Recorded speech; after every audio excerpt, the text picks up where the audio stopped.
Well, hello there, saints. I want to welcome you again to J-COL Ministries Table Talk Session. I am Apostle Harrison, and to my left, Pastor Cook, and to my right, Minister Ford. Amen, amen. We got a topic for you this morning. Join in with us. This morning we're going to be talking about disobedience. Yeah. Disobedience. That's a good topic, isn't it? Yeah. Have you been disobedient lately?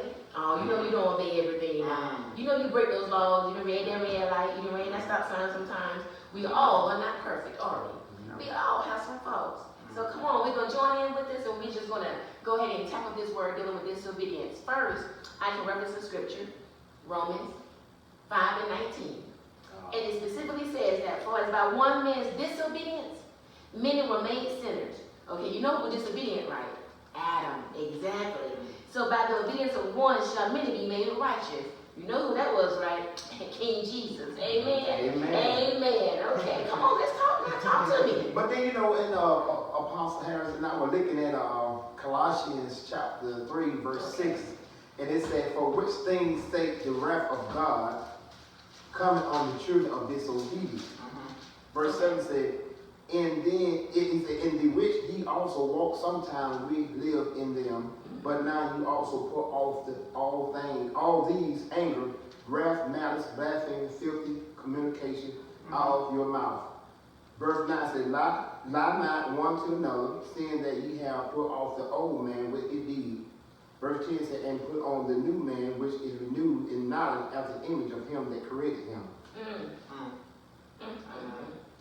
So they let you know right there, you know, you have to put off the old things because we so used to doing what we want to do, being this way. When I was thinking about this earlier this morning, yesterday, me and my wife talking about last night, matter of fact, so about the people in Florida, and they had already telling people to stay in their home, but they had a gathering together, and they were partying. They were partying, right? They were partying. They were on the beach. And they were, you know what I'm saying, and even in one part, so they had an Easter gathering on this Sunday coming up. The police officer had to go out there and tell people to go home. Easter gathering. I mean, in that Easter. Easter gathering. Oh, it was a resurrection day. They had to have an Easter gathering. So, but at the end of the day, they said they had to show you that how people disobedient. We have to obey the laws of the land. Amen. Obey the law of the land. That's, you know, acting in obedience. Because when you disobey, it's consequence behind disobedience. Right. Ooh, consequences. Come on. Hey, man, I I just want to go back to one of the last things he said was to obey the laws of the land. Okay. And my thing is, you know, once we have this relationship with God, once we walk in and be with God, we know to already do those things. We don't have to be like, oh, I got to do this, I got to do this. No, we like already, we already know that we're supposed to be obeying because we obeying the Father. Amen. So, I just want to say that I also was reading last night about the children being disobedient to the parents. You know, the perilous time that will come. Yeah, you know, the end time, you know, how the mother's going to be against, you know, sons against father, mothers against daughter, things like that. And he said that's going to happen in the end time. And we know that the same things are happening. You know, it's going on now. It's being repeated. Yeah. Let your child fall on that floor one. I tell them. Let the police come and get him. They can take him right home with them. But they're going to be disobedient around me. Go ahead. But you know, even just to tag back on what Minister Ford was just saying, you know, about, you know, we hear the scripture all the time about honor thy father and thy mother. But then we don't go down to the part where it said, parent, provoke not your children. So it don't go away now. Because see, when you provoke, that means you're doing stuff to make them angry, or you at the point that you're doing stuff that's going to irritate them. But you're not supposed to do that as well. So how would they want to honor you and respect you, and when you sit provoking them? When he said honor thy mother and thy father, how about he says what? That your years may be longer. Why you think they're going down here now not so long? Because they're not being obedient. See, with this, in obedience, if you follow this, God said what? He will promise to give you many more years. See, that covenant is being broken right there. See, God is trying to tell us something. Yes, indeed. Honor thy mother and thy father. You may not agree with him. See, that's a difference. See? That's a difference. You might not agree with what they say and what they do. But he says, honor your mother and your father. That your days, not his days, not their days, but your days, may be longer. Amen. Let's keep it flowing. I just want to say with this obedience thing, with obedience, we know, some know and some don't know, but with obedience comes a lot of blessings behind it. Like just Amen. obeying God, you know, you get a lot of rewards for just obeying God. Yes. And you know, when we disobey, we're out of line. You know, there's consequences to pay. I just think about the time in my life, you know, where I wasn't following God the way I was supposed to, and things was off, you know, out of line. Things was off, you know, I was off track, and things wasn't working the way that they should. But when I got in line with God in tune, and I just see the blessings, you know, that He been had it for me, but now I can receive those blessings because I'm walking in obedience to Him. So you say when you're walking ungodly, your blessings are delayed. Amen. Amen. But when you're walking in the Lord, and the Lord walking with you, because you can be walking. I don't know who you're walking with, but you can be walking and not walking with the Lord. Woo, I'm loving it. Amen. I wanted us to flip over to Ephesians. You can join us in Ephesians 2:2. It says, wherein time past ye walked according to the course of this world, according to the prince of the power of the air, the spirit that now worketh in the children of disobedience. See, you know that little fella, he working in your child now. When your child don't want to obey, that's disobedience. That's a spirit. Right. Let's understand that now. Disobedience is a spirit. It is. Just like obedience is a gift. Oh, thank you, Jesus. Yeah. Disobedience is a spirit, but to be obedient, that's a gift. Amen. Satan is luring our children. He's enticing them with all of this stuff, false things. You know, the media can be used for both good and bad. But our young people are always on Facebook. They're always on Instagram, Snapchat. They're tweeting. What are they tweeting about? If they're not tweeting about anything of goodness and of purity and honestness, you know, things that are going to help uplift and edify the people, that means what are you doing as a parent? What are we doing as a parent? Amen? All right, come on, let's break on down some more. Let's keep it moving. Yes. Down to the 5th verse, Ephesians 2:5. Even when we were dead in sins, hath quickened us together with Christ. By grace ye are saved. The only way that we can tackle this thing is to know that what? Admit and confess that Jesus is our Lord and Savior. Because it's only by His grace that we become saved individuals. His grace. Paul talks about this abundance of that we have dealing with all this disobedience that we do all the time. And he says, what? Grace abound plentifully. So that means that what? Although there's much sin, guess what? Grace is what? Greater than that sin. Amen. Grace is greater than the sin. Yes. That don't mean you can keep on sinning now. Let me clarify this now. clarify. Don't keep on doing the same thing you're doing now and try to take advantage of God. Deal You're with thinking God not watching you. Uh-huh. God is watching all of us. Come on now. Yes, indeed. What you do to God won't come to the light. Yes, indeed. Thank God. But you know, even that in the book of Deuteronomy, it's talking about chapter 28, verse 15. Okay. It said, but it shall come to pass, if thou wilt not hearken unto the voice of the Lord thy God, to observe to do all his commandments, and his statutes which I command thee this day, and all these curses shall come upon thee and overtake thee. Other word, we have to follow God's commandment. He's telling us about disobedience. When you read through Genesis, Revelation, all through the Bible, why is it we got to understand the Bible means basics instruction before you leave the earth. But the key thing when we look at that, basic instruction, but he telling you about disobedience, he tell you what to do, he tell you what not to do. At the same time, but you got to understand that how can we say we call Lord, Lord, our God, but then we want to follow his commandments. But then when you look at Luke chapter 6, verse 6, he said, but why do you call me Lord, Lord, and not do what I say? So it let you know, but we say we call Lord, Lord, but we ain't going to do what he say. But he's our Father in heaven. He's our creator, the one that created mankind, humanity.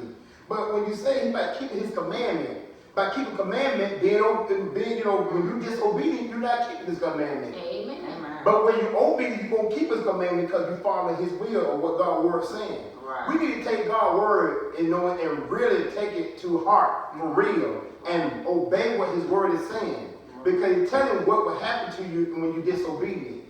Amen. That he is. Amen. I want to say, with obeying his word, we can't do that if we don't submit. We first have to submit to him so we can, you know, be able to follow his command. So we have to receive him and, know that his word is true, and he's true, and his word is yet alive. I had something else to say as he was speaking about obedience, which obedience being better than sacrifice. As we know, to obey the Lord is better than sacrifice. So we can have this relationship with him, and we can be in tune with him, commune with him, and we don't have to go off and be like, oh, I gotta go and do this and this just to please the Lord. No, because we have a relationship with him already, and we don't have to, go off track. Okay, let me do something so I can make the Lord happy or whatever. No, we gotta make those kind of sacrifices because we know that we have a relationship with him. Yes. Not saying that we're not gonna fall, not saying that we're not gonna stumble, but we can always ask for forgiveness and go back to the Father. I like that. See, he don't even know what he's stumbling upon. He just talked about this morning before this session started. Relation and not religion. See, some people got that religion with the Lord, and they got all this traditional stuff. Come on now. God ain't pleased with that. God don't want that. God said, I want a relationship with my people. Relation versus religion. I thought we was doing disobedience versus obedience, but somehow they go hand in hand. They go hand in hand. Because when you're religious, you're going to do disobedient things because you're going to do what you want because you're so set in your ways. That's right. And doing things the norm or doing things.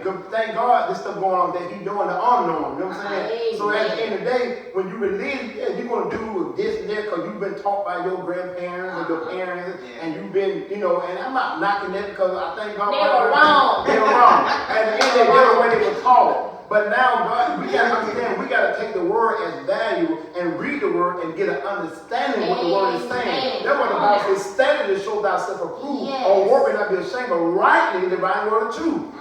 When you don't understand, then go to God. Thank God for our apostle. Thank God for Memphis. Thank God for me. Thank God for God how best to you. And thank God for you that he can use people to bring forth the word. But at the end of the day, we have to ask God to go to him, our Father, and say, God, help me to understand what your word is saying.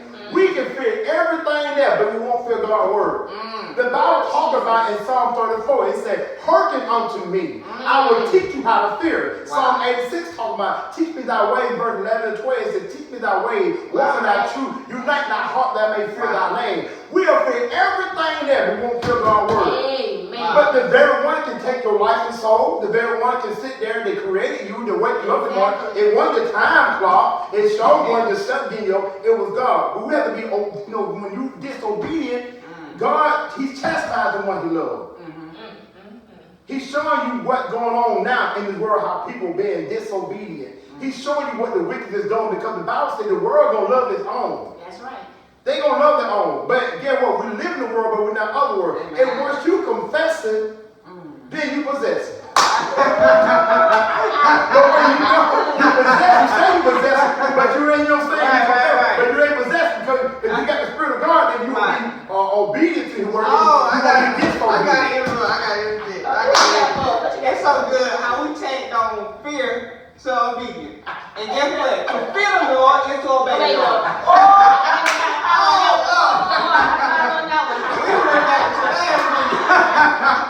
Woo, Jesus, thank you, Lord. Because when you look at this, brother, I like this, brother. I like this. But when I look at James chapter 4, and I was talking to Apostle in Memphis this morning, we had an awesome time with God in the upper room. That's right. When we look at it, it says, ye adulterers and adulteresses. Chapter 4, verse 4. Know ye not that the friendship of the world is enmity with God?